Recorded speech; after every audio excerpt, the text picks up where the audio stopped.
Chairperson, the ACDP believes that the draft resolution in the name of the Chief Whip of the Opposition calling for the dissolution of the National Assembly is opportunistic and not in the best interest of the country.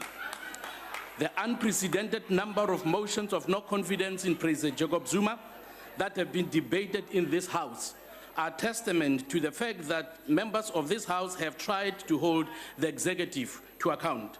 Sadly, all motions of no confidence in the President have failed because most members of the ANC continue to defend the compromised President.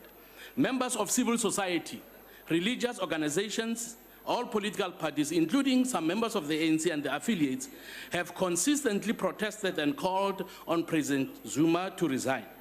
In all the protests that have taken place calling on the President to step down from office, no civil society organization or religious organization, to my knowledge, has ever called for the dissolution of the National Assembly.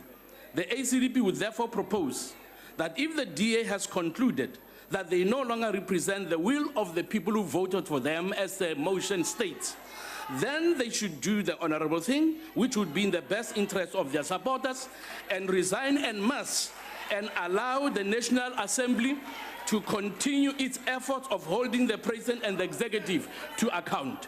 Furthermore, one has to take into serious consideration the implications of dissolving the National Assembly at this stage.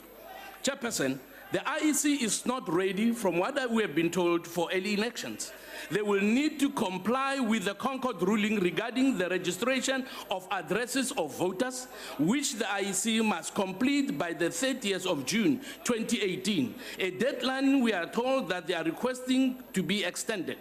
To call for an early election would necessitate the IEC to run a number of registration weekends to meet this legal requirement, each of which reportedly costs in the region of some 300 million rands. Given our current economic climate and the need for austerity measures on our spending, National Treasury can ill afford such exorbitant costs that are not being budgeted for. The ACDP will therefore not support this motion to dissolve the National Assembly, but we will support a process that would lead to the impeachment of President Zuma. For this reason, we support the various opposition parties seeking an order from the Constitutional Court to compel the President to convene the Speaker to convene a committee of Parliament to investigate the President's conduct and determine whether he is guilty of an offence which should warrant his removal. Thank you.